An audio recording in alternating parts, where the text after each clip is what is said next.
प्यारे साथियों, राजा दिलीप की कोई संतान नहीं थी। वे और उनकी रानी अत्यंत दुखी रहा करते थे।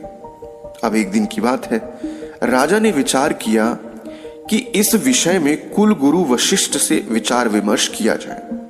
वे उनके आश्रम पहुंचे।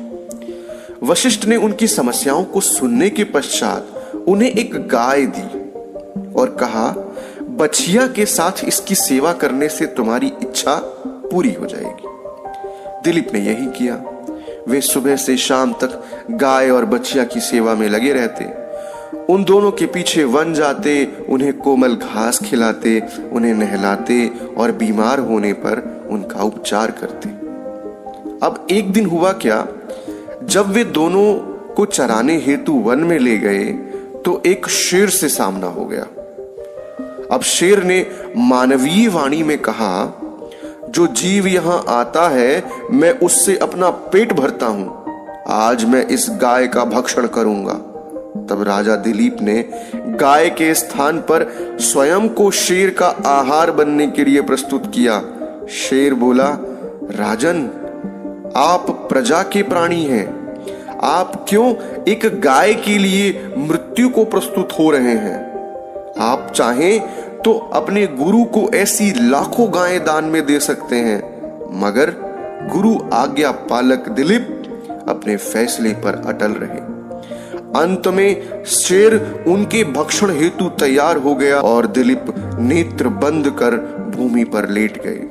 काफी देर हो गई मगर शेर की ओर से कोई प्रतिक्रिया नहीं हुई।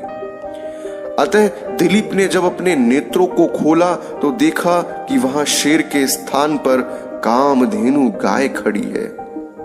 वह बोली, राजन, मैं आपसे बहुत ही प्रसन्न हूं। आप मुझे दूध लें और इस दूध को स्वयं पीकर महारानी को भी पिला दें। आपके घर अवश्य ही पुत्र होगा। किंतु दिलीप ने बछिया को बिना पिलाए और गुरु से आज्ञा लिए बगैर दूहने से इनकार कर दिया।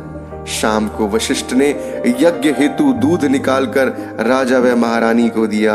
कहते हैं कि कामधेनु के आशीर्वाद से दिलीप के घर रघु का जन्म हुआ, जिनके नाम पर सूर्य वंश का नाम रघुवंश पड़ा। दोस्तों, गुरुजनों व परिजनों की आज्ञा का पालन हमारा नैतिक दायित्व है।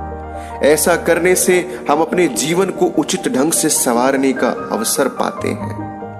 तो दोस्तों, इस कहानी में इतना ही। अगर आपको यह कहानी अच्छी लगी तो प्लीज कहानियों का ढाबा चैनल को सब्सक्राइब कीजिएगा, वीडियो को लाइक कीजिएगा। हम आपके लिए ऐसी ही ज्ञानवर्धक कहानियां सदैव लाते रहेंगे। धन्यवाद।